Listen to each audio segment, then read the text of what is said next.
laawol kisal ko laawol peewal e ɓantal. Bismillahi rahmani rahim. Alhamdulillahi rabbil alamin. Alhamdulillahi haqqa hamdi. Ahmaduhu jalla wa ala wa ashkuru. Ashhadu an la ilaha illa Allah wahdahu la sharika lah. وأشهد أن محمدا عبده ورسوله صلى الله عليه وعلى آله وأصحابه وعلى من تمسك بسنته واهتدى بهديه إلى يوم الدين. وبعد، أيها الإخوة وأيتها الأخوات، أحييكم جميعا بتحية الإسلام والإيمان والإحسان، قائلا لكم السلام عليكم ورحمة الله وبركاته. وأسأل الله جل وعلا بأسمائه الحسنى وصفاته العلى أن يرزقنا الإخلاص والتوفيق، ويجعلنا من الذين يستمعون القول فيتبعون أحسنه. أولئك الذين هداهم الله وأولئك هم أولو الألباب. يتي الله سبحانه وتعالى إن جرنيمو كانكو الله جل وعلا إدو دندانغال مؤجريجي إبوريكو كانكو الله جل وعلا أودنين. ودو الله سبحانه وتعالى مؤجدو إميد مؤجريجي هيودي ونيمني إميد نيماجي دودودي o waɗani en ɓure molanade nde tawata kanko joomi meɗen jalla wa ala o waɗanali ɗum mofte hay e goote ko wona ɗeɗo mofte muhammad alayhi salatu wassalam. ara en jarnimo e yettimo kanko allahu jalla wa ala e dow dendangal ɗiɗo moƴƴereji. ara yeeso ɗum mi seedike wonde reweteɗo e gonga ala handuɗo e dewal foddi e maggal sina kanko allahu azza wa jalla gooto. seedike wonde nelaɗo on sallallahu alayhi wa alihi wa sallam ko jiyaɓe makko kanko allahu jalla wa ala, ko nelaɓe makko kanko subhanahu wa ta'ala.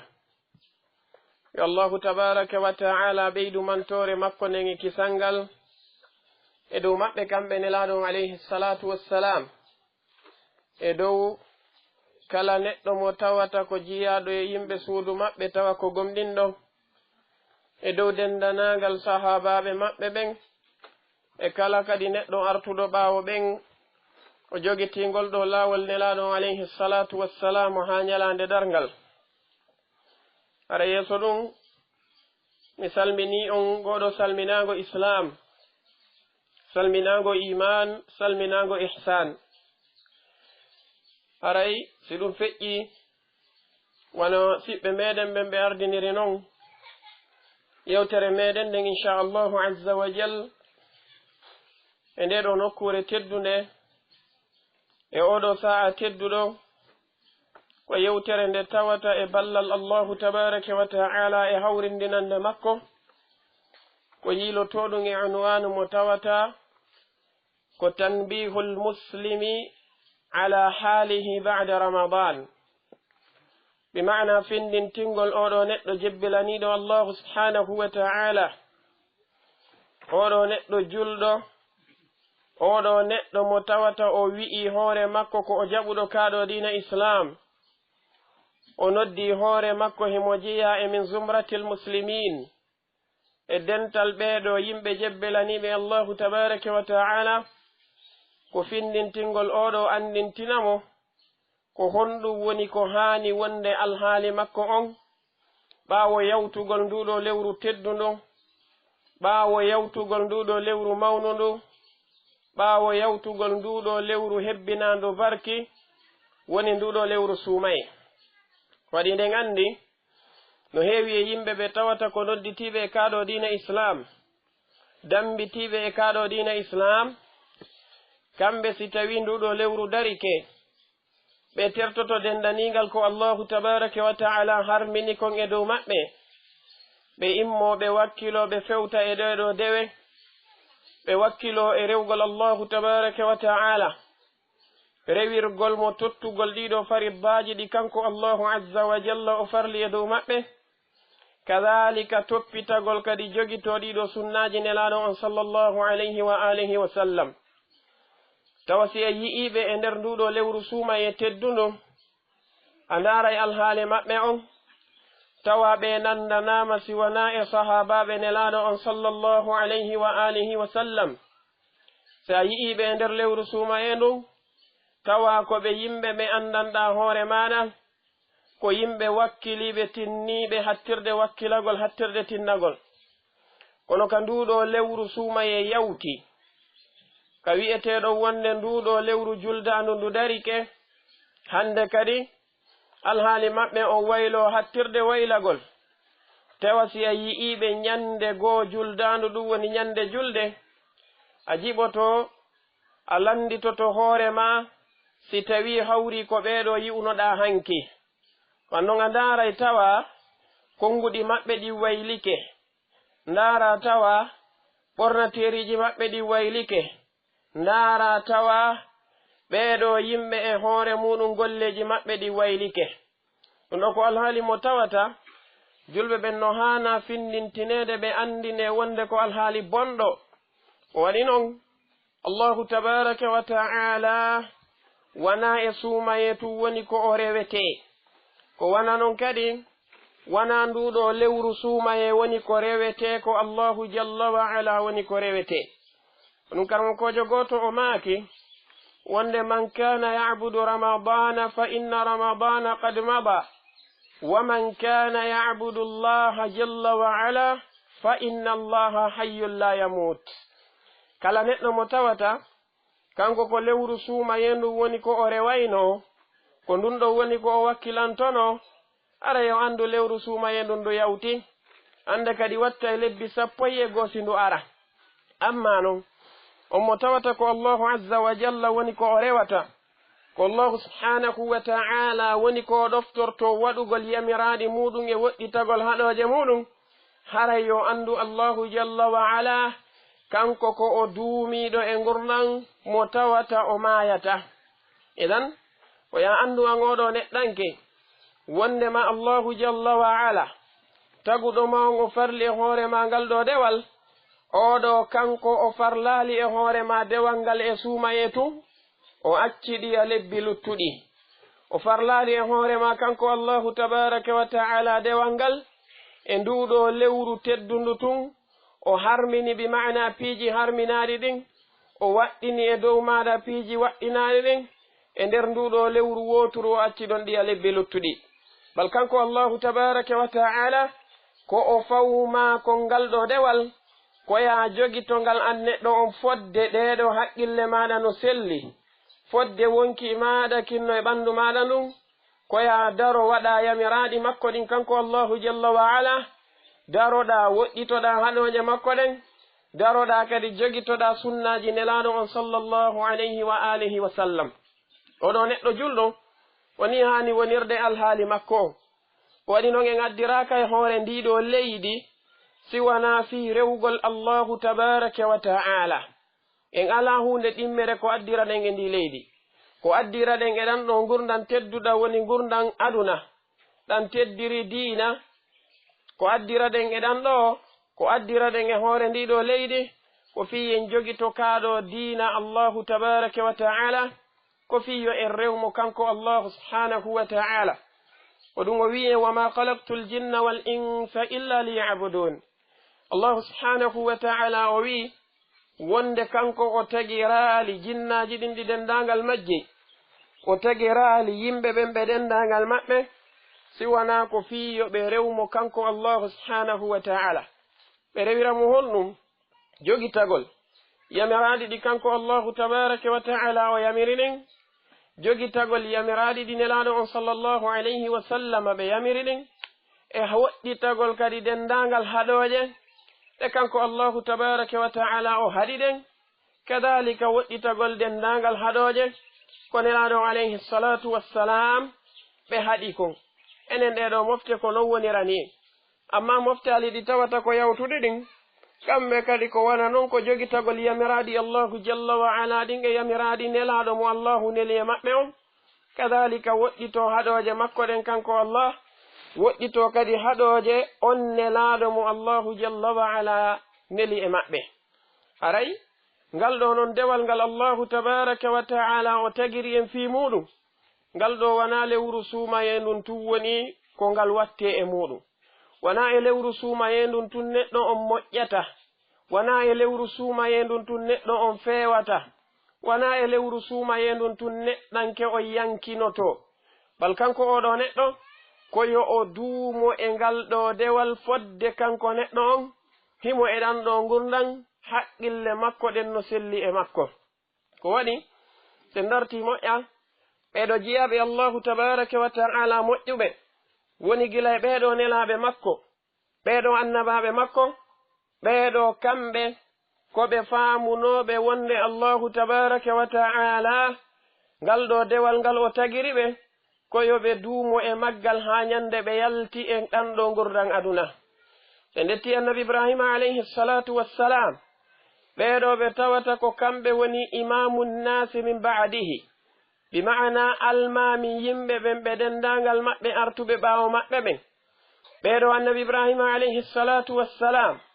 ɓe tawata ko kamɓe woni ko innete khalilurrahman njatigijo allahu tabaraka wa ta'ala mo allahu detti njatigi ko wana noon kamɓe annabi ibrahima alayhi salam ɓe tawata ko kamɓe kadi woni ko wiyete imamul muwahhidin ɓeɗo annabi ibrahima alayhi salatu wassalam no jeeya ko joomi meɗen tabaraka wa taala mantiri ɓe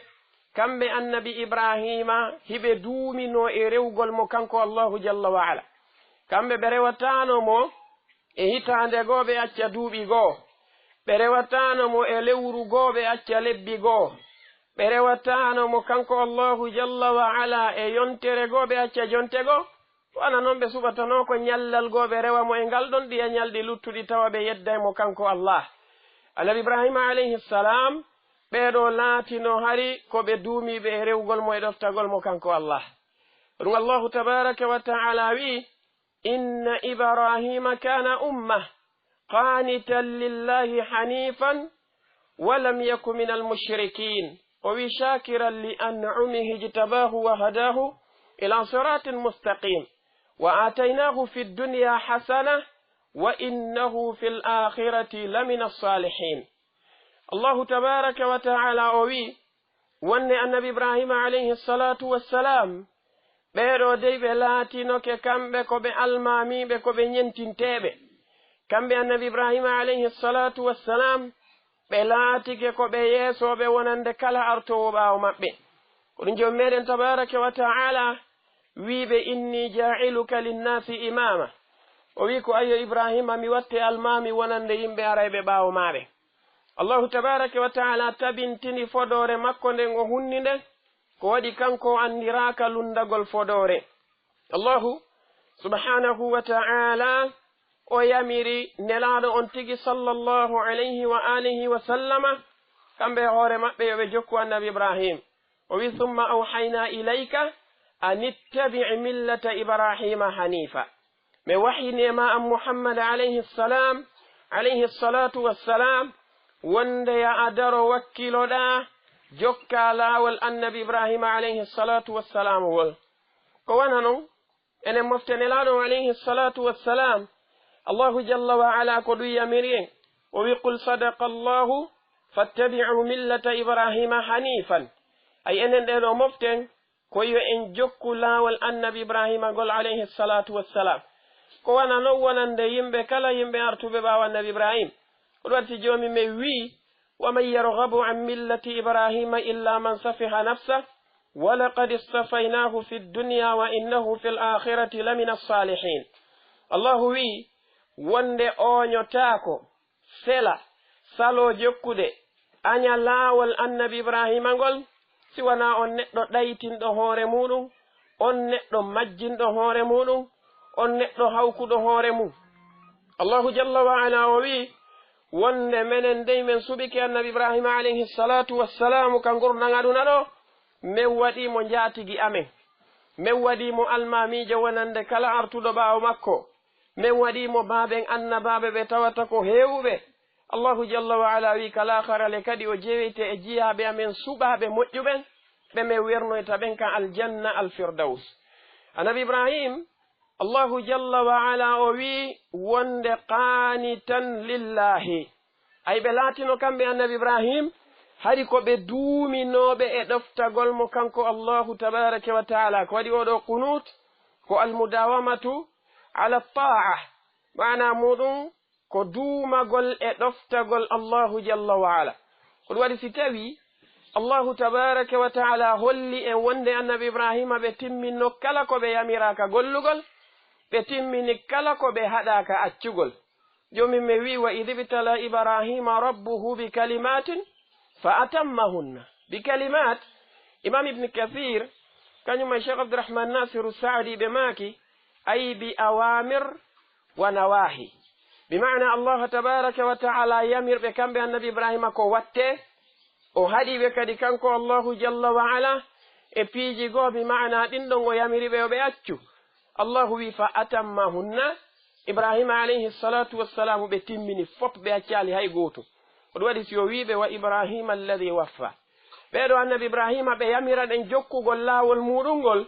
allahu jalla wa ala ɓanginani en wonde ɓeɗo ɓe laatinoke kamɓe hiɓe duumino e ɗoftagol mo wona lewru goo ɓe rewaynomo ɓe acca lebbi goo wona sa'aji goo ɓe fewayno sa'aji goo ɓe ɓoylo wona waktuji goo ɓe wonayno moƴƴuɓe waktuji goo ɓe wona bomɓe ko wona noon annabi isa alayhi ssalam allahu jalla wa ala holli en ɓen kadi ko noon ɓe wawno kamɓe kadi ɓe duumino e dewe makko ɗen kanko allahu tabaraka wa taala yoma meɗen maryama alayhi ssalam nde ɓe arduno e annabi isa alayhi salatu wassalamu ɓe tawi ɓeɗo bani israila yankoɓe ono allahu tabaraka wa taala wiri noon fa atat bihi qawmaha tahmilu qalu ya maryamu laqad ji'ti shay'an fariya ya ukhta haruna ma kana abuki imra'a saw'in وما كانت أمك بغيا فأشارت إليه قال إني عبد الله آتاني الكتاب وجعلني نبيا وجعلني مباركا أينما كنت وأوصاني بالصلاة والزكاة ما دمت حيا وبرا بوالدتي ولم يجعلني جبارا شقيا الله جل وعلا وبنجنني عند يوم مريم عليه السلام ɓe iwduno e oɗo boobo maɓɓe annabi isa alayhi salatu wassalam ka burure ɓe ari ha ɓe hewti ɓe tawi ɓeɗo bani israila yankoɓe ɓe feli oɗo sonnajo laaɓuɗo ɓe feli oɗo sonnajo mo tawata ko yeɗɗuɗo ɓe tuumimo kanko oɗo sonnajo ɓe tukkimo ɓe dari ɓe wi'i ya maryamu laqad ji'ti shay'an fariya ko ayyo maryama ko pelleta addiɗo hunde nde tawata ko kanude hunde nde tawata ko ñiddunde mawnude e ñiddugol ko waɗi noon ɓe yirima boobo ɓen andirama moodi ma kana abuki imra'a saw'in andey baaben ma laatanoki ko gorko bonɗo wonno baaben ma o maketenoɗo imran o laatanoki ko gorko bonɗo wonno ko gorko moƴƴo andano wama kanat ummuki baghiya biro maɗa kadi oɗo sonnajo laaɓuɗo woni maketeɗo hannatu bintu faqud o kadi laatanoki ko sonnajo waɗaynoɗo jeeno sakko men inna koye goto e ɓeɗo woni ko ɓorɗa ɗum addiɗo ko mawni ono yumma meɗen maryama alayhi ssalam allahu jalla wa ala no yamirnoɓe e ɗengal jibrilu alayhi ssalam wonnema kala manimmo ɓe hawri e muɗum fa imma tarayinna min albashari ahadan فقولي إني نذرت للرحمن صوما ولن أكلم اليوم إنسيا كم بيوم مريم بابيرو لندتي كبكوكو لندتي بدو فيلي بهورنوندو فأشارت إليه بسبي النبي عيسى عليه السلام كرمكو بتفسير غوماكي هاريون سانغا النبي عيسى نموينو دي كم النبي عيسى بتوتي اندو بيرو مأبنو ببانتي سبوردو مأبنو بنيوبيديا كل مأبلوتو دي بماكي إني عبد الله منكم جيان الله تبارك وتعالى بين فهذه أول كلمة تكلم بها المسيح ابن مريم أي أثبت أنه عبد لله جل وعلا ليس هو الله وليس ابنا لله وليس شريكا لله جل وعلا. النبي عيسى عليه السلام kongol gol ɓe atti makudengol ka hoore leydi ɗo e ɗan ɗo gurdan aduna ko tabintingol wonde kamɓe ko ɓe jiyaɓe allahu yabudu huwa wala yu'bad. kamɓe ɓe reway woni allahu tabaraka wa taala mo ɓe rewata on ɓe rewatake. ɓe ɓangini kamɓe annabi isa wonde wona ɓe ɓiɗɗo allah, wona kamɓe woni allah, wona kamɓe woni kafi diɗɗo makko kanko allahu jalla wa ala. kamɓe ɓe laataki e ɗum ɗo fuu. ɓe maaki wonde min komi jiyaɗo allah ataniyal kitaba wakkilan deftere wiyetende linjil. kanko allahu tabaraka wa taala o waɗinmi annabajo wa ja'alani nabiya wa ja'alani mubarakan, o waɗinmi kadi waɗaɗo barki e muɗum. wa awsani bisalati wazakati ma dumtu hayya. kanko allahu tabaraka wa taala o yamirinmi yomi daro mi juulanamo kanko allah, mi itta kadi zakka jawle an ɗen fodde miɗo duumi e ɗan ɗo gurdam, fodde miɗo wuuri, wona yomi waɗu ɗum e sa'a goo mi acca e sa'a goo. annabi isa ɓe jantiɗe ɗo dewe ɗiɗi, mana muɗum wona hollugol wondema ko ɗeɗo tu woni ko allahu tabaraka wa taala yamirnoɓe yoɓe waɗu. en fof min hiɗen felliti ɗum ko ɓe jantaniɗe ɗo ko sabu tawde ɗeɗo no jiya e dewe ɗe tawata ko ɓurɗe e mawnude ɗen ko hollugol en wonde kamɓe hiɓe yamira ko wiyete dewal kon fodde hiɓe duumi e ɗan ɗo gurdan. wona rewgol allahu e lewru acca lebbi luttuɗi ɗin, wona fewugol e lewru nanda e sahabaɓen ɗon, nanda e nelaɗo alayhi salatu wassalam, tawa si tawi ndun ɗon lewru feƴƴi ko nandugol e fir'auna e nandugol e abu jahli e wonugol janganakujo iblisu alayhi la'ana. kamɓe wonani wonirno alhaaliji maɓɓe ɗi.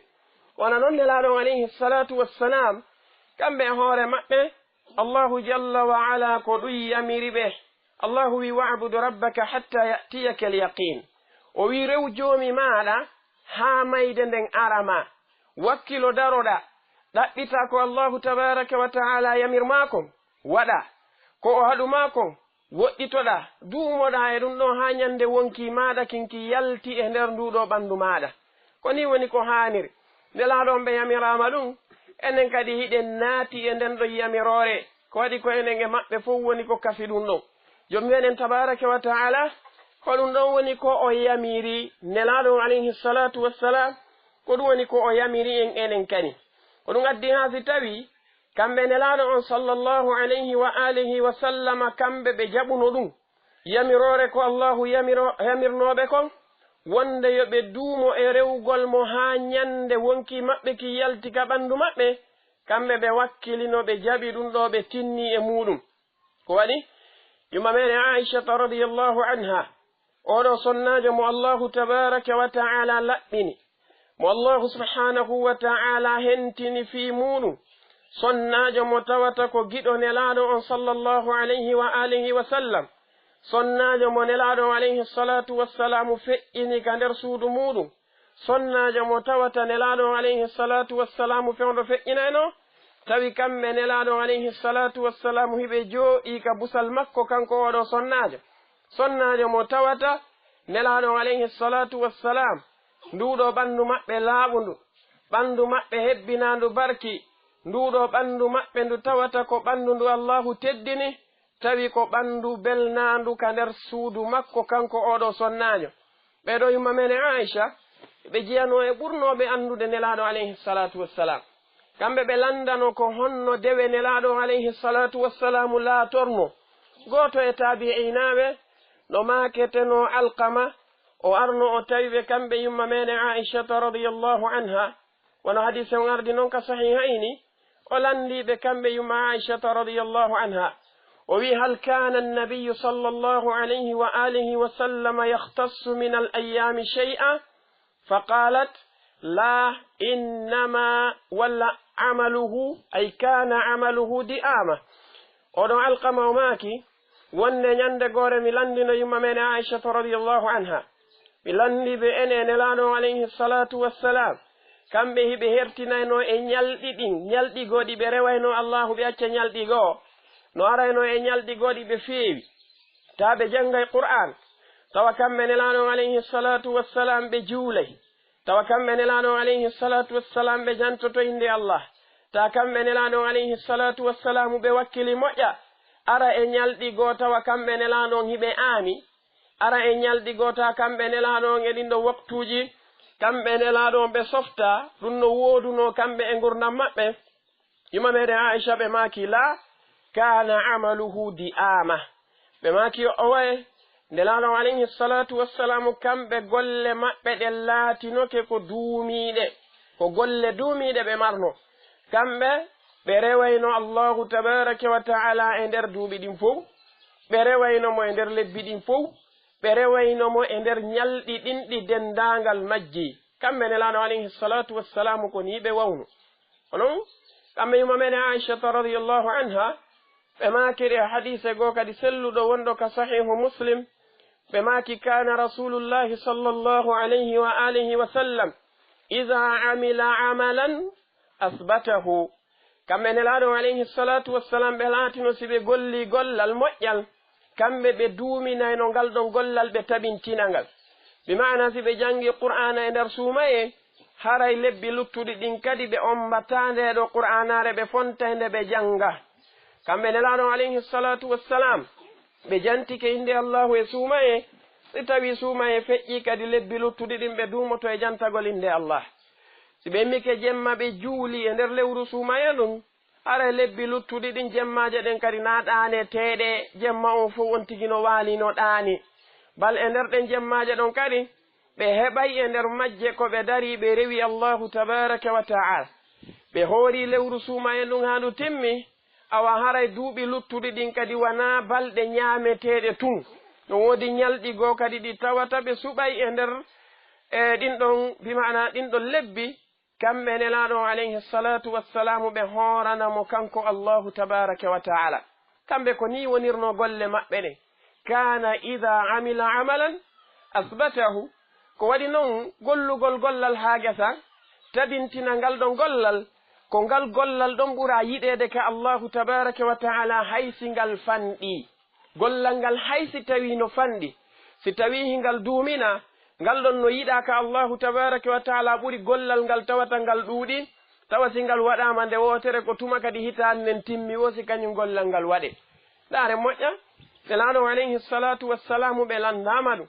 hadise onno ka sahihayni hadise yumma mene aishata radiyallahu anha ɓe maaki su'ila annabiyu sallallahu alayhi wa alihi wa sallam ayu l a'mali ahabbu ila Allah faqala adwamuha wa in qalla ɓe maaki wonde nelaɗo alayhi salatu wassalam ɓe landano ñande goo ene golleji golleteɗi ɗin fof ko hondi e golleji ɗin Allahu tabaraka wa ta'ala ɓuri yidde ko hondi e golleji ɗin ɓura yiɗede ka makko kanko Allah yumma mene aishata radiyallahu anha ɓe maaki nelaɗo alayhi salatu wassalamu ɓe jaabi ɓe maaki adwamuha wa in qalla ko ɗin golleji ɗi tawata ko duumiɗi ɗin haysi tawiɗi fanɗi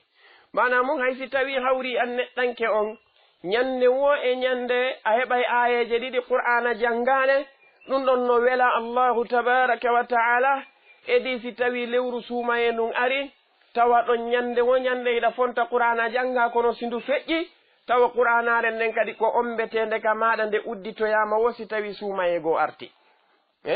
golleji ɓuraɗi yiɗede ɗin ka jomi meɗen jalla wa ala koɗin golleji ɗi neɗɗo on duumoto e hoore muɗum hay si tawi hawri ɗin golleji no fanni ko ɗum kadi nelaɗo alayhi salatu wassalam ɓurno yidde no ardi noon e hadise hayyumma meɗen aishata radiyallahu anha wonɗo ka sahihayni goto e tabi'inaɓe no maketeno masruk ɓe arno ɓe tawi yumma meɗen aishata radiyallahu anha ɓe landiɓe ɓe maaki wonde ayyul amali kana ahabba ila annabiyi sallallahu alayhi wa sallam ene golle ɗen fof ko honɗe nelaɗo alayhi salatu wassalamu ɓurno yiɗude yuma aishata ɓe maaki wonde ko adda'im ko ɗen golle ɗe tawata ko duumiɗe ɗin tawa neɗɗanke on o jogoto ɗen ɗon golle hattirde jogitagol tawa himo wondi e majje pooma wona o neɗɗo mo tata ko moƴƴuɗo e waktu goo tawa waktu goo ko o bonɗo wona o neɗɗo fewuɗo e waktu goo tawa waktu goo ko o neɗɗo ɓoyliɗo wona o neɗɗo mo tawata ko o softuɗo e waktu goo tawa waktu go aray ko neɗɗo amuɗo ko neɗɗo jaasuɗo ko ɗen golle ɗe tawata ko duumine ko ɗen nelaɗon alayhi salatu wassalamu ɓe yiɗuno ko ɗen ɓe ɓurno yiɗude ko wona noon kamɓe nelaɗon alayhi salatu wassalam ɓe giñayno ɓe yimɓe ɓe tawata ko moƴƴaynoɓe e waktu goo tawa hiɓe softi e waktuji goo ara tawa hiɓe loyi bal kamɓe nelaɗon alayhi salatu wassalam ɓe rentinayno hay yimɓe ɓe nandugol e ɓen ndaren oɗo sahabajo tedduɗo Abdullah ibn Amr ibn al-As radiyallahu anhuma dari hadise maɓɓe wonɗo ka sahihayni ɓe maaki ñande goo nelaɗo alayhi salatu wassalamu noddunoɓe ɓe maaki ya Abdallah la takun misla fulanin kana yaqumu al-layla fataraka qiyama al-layli ɓe maaki ñande goo nelaɗo alayhi salatu wassalamu noddunola ɓe maaki ko ayyo Abdullahi haray dey mi haɗima wata wawwa kaari an e kaari wata on wawgoot wata on wonu yimɓe ɓe tawata ko nanduɓe ta wawwa makko tawi ko honɗum on waɗayno nelaɗon alayhi salatu wassalam ɓe maaki kana yaqumu leyla on hari immoto jemma o juula hari si jemma on naatimo softi o waalotanoko ha jemma on o gayna tawa o juulanaali joomi makko tabaraka wa taala o feƴƴinirta jemma makko on ɓannitugol ngawlu tun o feƴƴinirta jemma makko on pooɗitugol suddaare tun o feƴƴinirta jomma makko on hirugol tun ɓe maaki oɗo o laatinoke hari o immoto o juula jemma kono joni o acci nelaɗon alayhi salatu wassalam ɓe maaki wata wawwa o an e oɗo wata on nandu ay ɗum ɗo ko wasiyanoɗo oɗo sahabajo tedduɗo kono bila shakkin ɗum no hewti en enen kadi wata wonu neɗɗore wawo allahu e suumaye tun suumaye ara tawa hiɗa softi ɗa wakkili a yarata beere a fimata sigareti a watta zina a heɗota ko musique a tokkata mes a watta bodi a wujota ko produit a watta pantalowoy seere e ko nandi e sifa ɗiɗo piiji fop e nder suumaye on ɗa tertiɗi waktuji ɗin heeway tun wakkiloɗa juula suumaye on fof goɗɗo yiyata sukunduma e yaasi suumaye on fof hiɗa watti tiggaje ɗe tawata ko yottiɗe goɗɗo yiyata forme maɗa on ka yaasi suumaye on fof hiɗa janga qur'an ɗa janto inde allah ɗa juula ɗeɗo julɗe ñalorma ɗa immo jemma kadalika juula idan ɓe maaki wonne an e hoore maɗa koya wakkilo duumoɗa e ɗum ɗon si suumaye on feƴƴi wakkiloɗa duumina ɗum ɗon si suumaye feƴƴi suumaye ko ardi no jeeya e ko woni ko gaaya e hikba ko allahu tabaraka wa taala farliri e hoore men horugol nduɗo lewru suumaye fi waylugol alhaali meɗen on ko fiyo suumaye ne'u en si tawi en woni no hiɗen aami nduɗo lewru suumaye ari en heɓi softende molanande tawa hande kadi si ɗum ɗon feƴƴi en duumoto e nden softende si tawi nduɗo lewru suumaye tawi en woɗɗitike e piiji harmuɗi ɗin awa si suumaye feƴƴi kadi tawa hayin kadi e woɗɗitoto e ɗin ɗon piiji harmuni ko ɗum suumaye on ardi siɗen faala wonde waliyaɓe allahu tabaraka wa taala ko en duumotoɓe e waɗugol fariddaji ko allahu yamiri en kon woɗɗitoɗen kadi haɗoje ko allahu tabaraka wa taala haɗi en kon daroɗen hattirde daragol jogitoɗen naafiloji ɗi woni sunnaji nelaɗon alayhi salatu wassalam ko waɗi noon koko wiyete waliyankaku ɗum haɓɓaki e suudu woturu waliyankaku haɓɓaki e hoɗo waliyankaku haɓɓaki e leñol waliyankaku haɓɓaki e inde ɗum ko amrun muktasabun ko hunde nde tawata ko faggitantede innugol suudu kaariru fof ɓaɓe heɓino waliyajo awa ɓeeɗo fof koɓe waliyaɓe islamu jaɓanu sina ɗum suudu annabi nuhu fof wonayno annabaɓe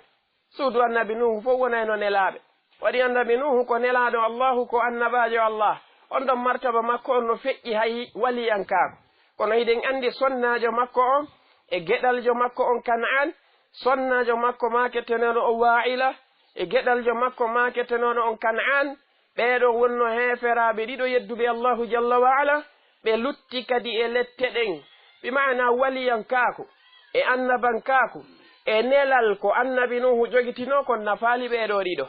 ɗum no holla en wonde ko wiyete kon waliyankaku ko hunde nde tawata ko faggitantende ɗum nodditora suudu iɗan aray no hanani en hattirde hanugol ye en faggito ko wiyeteɗo waliyankaku jonon nelaɗon alayhi salatu wassalam ɓe makani en e oɗo hadise selluɗo wonɗo ko sahihul bukhari hadise mo tawata ko ittaɗo Abi Hurayra ɓe itti e nelaɗon alayhi salatu wassalamu nelaɗon itti ɗum e joomi maɓɓe wonde Allahu jalla wa ala o wi man aada li waliyan faqad adantuhu bilharb o wi wama taqarraba ilayya abdi bishay'in ahabba ilayya mimma aftaradtuhu alayhi wala yazalu abdi yataqarrabu ilayya binnawafili hatta uhibbahu فإذا أحببته كنت سمعه الذي يسمع به وبصره الذي يبصر به ويده التي يبطش بها ورجله التي يمشي بها وإن سألني لأعطينه ولئن استعاذني لأعيذنه الله تبارك وتعالى أوي وند ما تقرب إلي عبدي بشيء أحب إلي مما افترضته عليه o wi wonde jiyaɗo an on battortalan hay e hunde nde tawata ko nde mi ɓuri yidde edi waɗugol makko komi farli kon e dow makko taw o wakkilo ɗiɗo fariddaji ɗi mi farli e makko ɗi tata ko fariddaji watteɗi o waɗa ɗiɗo fariddaji ɗi mi farli e makko ɗi tata ko fariddaji acceteɗi kadi o daro o acca ɗin ɗon ko ɗum ɗo ɓurata welde Allahu tabaraka wa ta'ala kanko Allahu jalla wa ala o hattali non o wi wala yazalu abdi yataqarrabu ilayya binnawafili hatta uhibbah o wi jiyaɗo an on serata wala yazalu karmo koɓɓen ɓe maaki hadihi lafdatun tadullu ala alistimrariya bimana wala yazalu abdi jiyaɗo an on o serata ay bimana o watta e saayi o acca e saayi ko o duumotoɗo e mum o serata yataqarrabu ilayya binnawafili himo ɓattoranmi ɗiɗo naafiloji hatta uhibbahu hamiɗamo holli jaka al istimrar ala nawafili ɗum no ko sababun min asbabi alwalaya ko wiyete kon duumagol e hoore ɗiɗo naafiloji ɗum ko jiyaɗum e sababe wonanayɗe neɗɗanke on ha kanko neɗɗo on Allahu jalla wa ala okka mo waliyankako joni noon enen lewru sumaya ndu fo jama on no feewi kono si aroyi ñande julde ndaara sukaaɓe ɓen tawa darinoɓe ka saffa yeeso ka juulirde ka qiyamul layli tawa ko ɓen kadi wonata ka saffa yeeso ka ameteɗon darinoɓe ka saffa yeeso ɓe woni yimɓe ɓe andanɗa hoore maɗa ɓe meeɗa jooɗade e nder naafiloji ɗin fof hiɓe softin tawa ñande julde kadi ko ɓen amata gila e 21 ha e 5 taɓe fowtaaki ɗum ɗo ko alhaali mo tata ko bonɗo sonnaɓe ɓe tawata no suddino no ɗettuno tiggaje yottiɗe yiyaɓe ñande julde ta nden ñanden ko kamɓe ɓuri ɓoorade e yaasi on sonnaɓe ɓe tawata ko woɗɗitinoɓe worɓe janamɓe ɓen dawa nden ñanden koye ɓe har ɓe nottodira e ɓeɗo worɓe janamɓe balɓe wadda e maɓɓe zina ɗum ɗo ko alhaali kanuɗo ko alhaali bonɗo jomi mi wi wonde wala takunu kallati naqadat ghazlaha min ba'di quwwatin ankatha Allahu jalla wa ala o wi wata on nandu e on sonnajo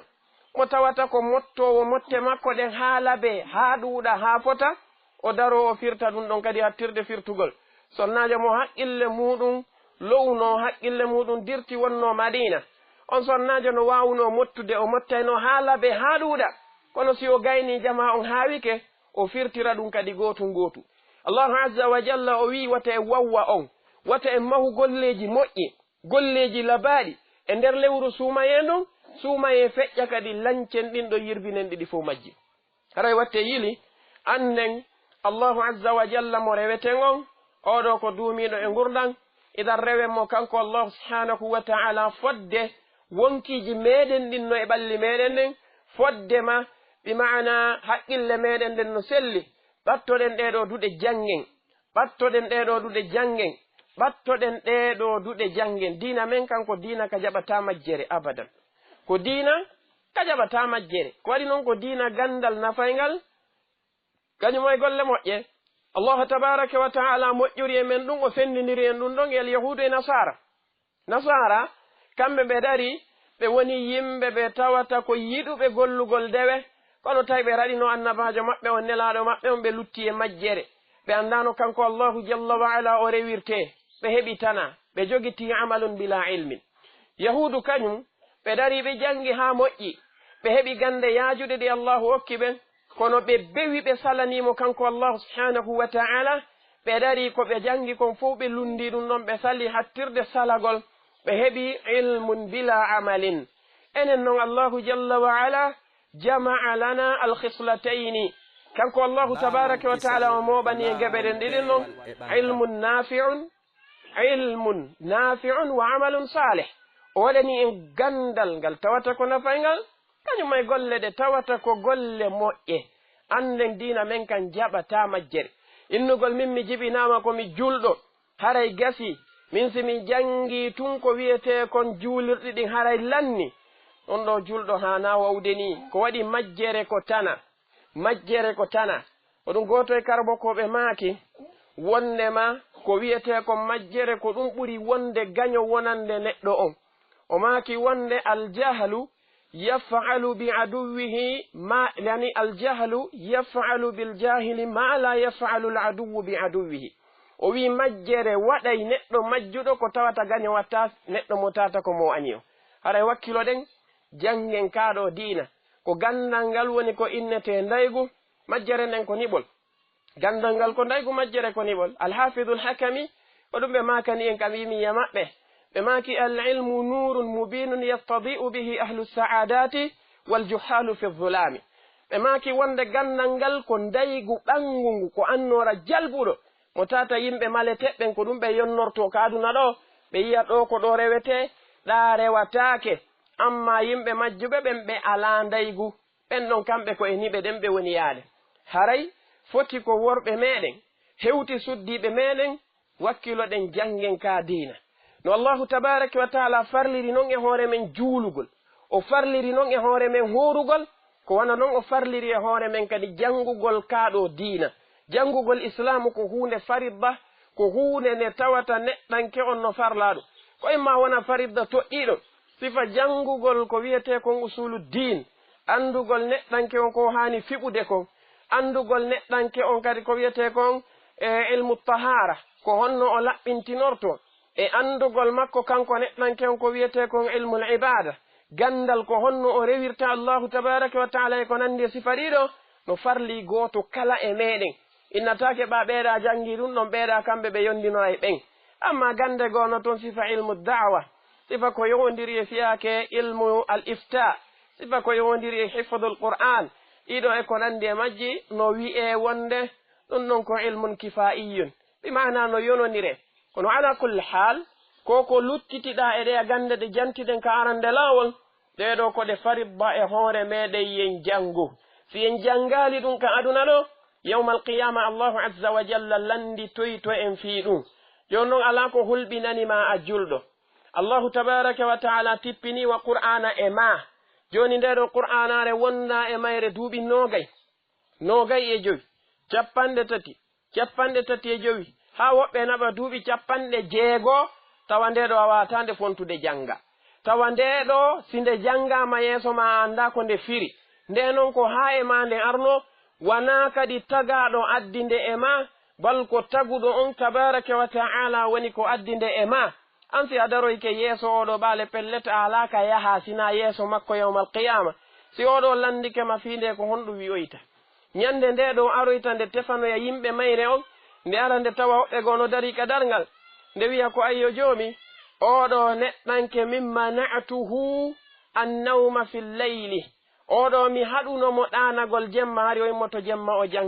o janganmi joni fa shaffi'ini fihi tefinan e makko mi jeejima joomi wata lettu oɗo. allah tabaraka wa taala jaɓana qur'an o danda ɓen ɗon lette ɗen o naɓa ɓe aljanna. ɓa noon an hiɗa taƴino nde a jangata nde ɗa salino nde an kadi ɗa mari geɓal. joomi mi wino wonne man a'rada an dhikri fa inna lahu ma'ishatan danka wa nahshuruhu yawma alqiyamati a'ma qala rabbi lima hashartani a'ma wa qad kuntu basira qala kadhalika atatka ayatuna fanasitaha wa kadhalika alyawma tunsa. allahu tabaraka wa taala wi kala on neɗɗo ɗurniɗo e ndeɗo qur'anare amen. imam ibnu kathir imam ibnu alqayyim aljawziya rahimahullah ɓe maaki wonde ko wiyete kon ɗuragol qur'ana no mari noneji hewɗi. no jiya e ɗuragol qur'ana ko ɓuri mawnude kon taw fennugol nde salo gomɗinde ko iwrude ka allahu tabaraka wa taala. no jiya e ɗuragol ndeɗo qur'anare a jawde few ko iwrude ka makko kanko Allahu kono a jangata nde few a yataka nde jangete no jiya e ɗuragol nde ɗo qur'anare a jangude nde ha gayna few saloɗa gollitirgol ko nde wi'i ko no jiya e ɗuragol nde ɗo qur'anare wongol maɗa neɗɗo mo tawata haaju ma ala e nde jomi mi wi kala neɗɗo wawɗo ni e hedde nde ɗo qur'anare o wi menen kadi min wurnay mo gurnan ɗan tawata ko gurnan sattuɗan maishatan banka karmo koɓe go maki wonde ɗum kaka gurnan aduna ɗo tigi kanko neɗɗo on o wuuray gurnan ɗan tawata ko ɓittuɗan woɓɓe maki wonde o kaka kaburu makko si o surrama lon Allahu jalla wa ala yamira e malaika ɓen ɓeɗo ɓiƴa kaburu makko on hattirde ɓiƴugol ɓe niɓɓintina kaburu makko on hattirde niɓɓintingol ɓe fawmo kadi lette ɗe tawata ko lette mawnuɗe si o immoyke yawmal qiyama o immo tawa o ala gite yiruɗe kanko ko feƴƴata kon ka dargal fof tawete kanko neɗɗankon o ala yirude ɗum gite makko ɗe nodi karmo koɓe go yaruɓe wonde wa nahshuruhu a'ma bimana min immintinoyemo ko o bunɗo bimana o heɓoyta hujja hay e goto mo o hujjinorta ha o dande woɓɓe go yaari wonde o ko ma'ana arɗo on tigi ka zahir ko on ɗettete gite makko ɗen huminɗinoyta yawmal qiyama si o aroyi o immintinama o wiya ko ayye joomi ko fi hon ɗum immintinanɗa lan hande komi bunɗo kaduna hari mi yi'ay mi sendinira e piiji Allahu jalla wa ala wiyamo wonde kadhalika atatka ayatuna fanasitaha ay fataraktaha wa kadhalika alyawma tunsa ay kadhalika alyawma tutrak bima'ana ko ni ayaji amen ɗen ardunoma kaduna saliɗaɗe accuɗaɗe ɗon nde yimɓe men no yaha ka duɗal an hiɗa yaha ka ngesa nde yimɓe men no yaha ka duɗal an hiɗa jokki layɓugol nde yimɓe no yaha ka duɗal hiɗa jokki woncitugol nde yimɓe no yaha ka duɗal hiɗa iwtiri ɓawo dammima nde yimɓe no yaha ka duɗal hiɗa ɗaani tertiɗa nde ɗo qur'anare awa hande ko niyan kadi tertorteɗa kalette aray ɗum ɗo ko hunde mawne nde hanude wattude le mum wakkiloɗen jangen kaaɗo dina meɗen wata e wono yimɓe ɓe tawata yawmal qiyama ko immintinoytoɓe ko ɓe bumɓe saabu ko ɓe ɗuuri qur'ana kon naadoyteɓe ka yiite ɓe lette mawnuɗe ɗo yo ɓe yaltinoyeede aray wakkiloɗen hattirde wakkilagol duumoɗen e rewgol joomi meɗen ande wonde ko addi en ka aduna ɗo ko fii dewal ko wiyete kon fowtagol e welnugol lewñina ɗum ɗo habboɗen haqiqa muɗum on kala hara amma ka aduna ɗo ɗette yeru ko tawata bonnata dina meɗen kan hada wa billahi tawfiq wa akhiru da'wana an alhamdulillahi rabbil alamin assalamu aleykum wa rahmatullahi wa barakatuh. بسم الله الرحمن الرحيم الحمد لله رب العالمين وصلى الله وسلم على نبيه الأمين وعلى آله وصحبه أجمعين. السلام عليكم ورحمة الله وبركاته. على بيت جرم الله سبحانه وتعالى ونونا نوين ينتم بندر إليه نكورة تويتم من إرادة سوانا تفتقوا مكانك الله سبحانه وتعالى ينتروا ما يتم من الرنيك لينفوم إليك الجنة ترى الله عز وجل يجب من ديوه وقت لن يليو رسوم ينو وأرسك ينبتن مك أو تدون ينترى الله عز وجل يو مسيط من بين وقل مكو دي ينجد ولن جد مبيا الجنة إنك لي وأرسك ينندقل يوتر من فعنا ده وأرسك ينقل تلقون أرى يوتي ينتيك تيكي فيه تقتل هيتو الهالي موضوع جبلني الله عز وجل حال سبيتور غباو لورو سوماينو engandi hankini yenja ole rusuma yendo e wayno ndiri e mayro e balde do are jiya do on kadi ko ni gurna makko da wona yaru imo jibine janda wono e hatawa o feƴƴini haray ɓe yewti en e on ɗon bange ko yonata haray ɗen andi alhaaliji jama on ka nder suumaye haray ko alhaali softende e wakkilare sen ndaari juulirdaji ɗin en tawa hiɗi heewiti moƴƴa a sikkay ko woɓɓe goo silmi naati ka l'islam ari tawti heddiɓen ka juulirde sen ndaari alhaaliji gurnanji men ɗin fof en taway laawol kisal ko laawol peewal e ɓantal alhaali yurmodirgol e alhaali janngugol oɗo qur'an e alhaali selugol fenaande alhaali hittingol e dendanangal dewe ɗen alhaali okkitirgol e ko nandi e ɗiɗo haray suumaye on noon ko zaman ka tawata wonkiikin hino ekkitoo hino woowine e muɗum ngal ɗo dewal idan finno aɗo suumaye on tawa jiyaaɗo ɓe hattini e nder suumaye on hettiti alhaali makko mo haani wonde e mum on haray kadi si suumaye feƴƴi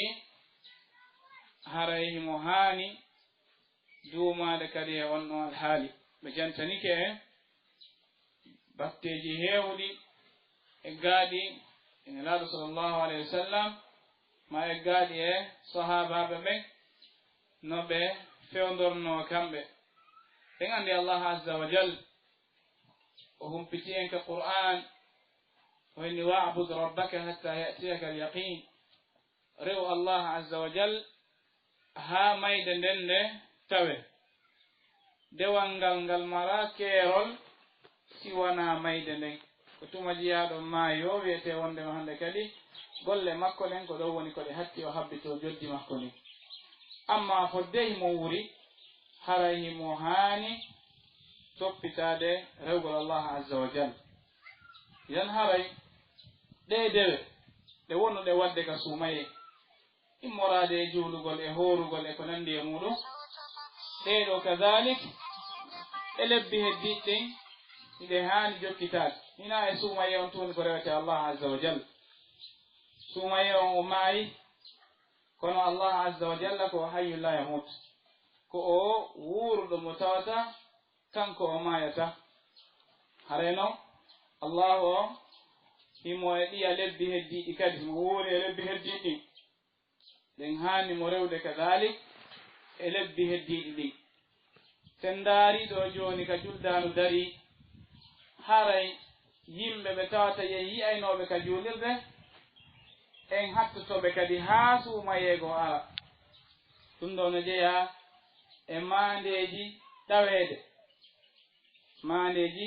ɗawegol e maandeeji tertegol kadalik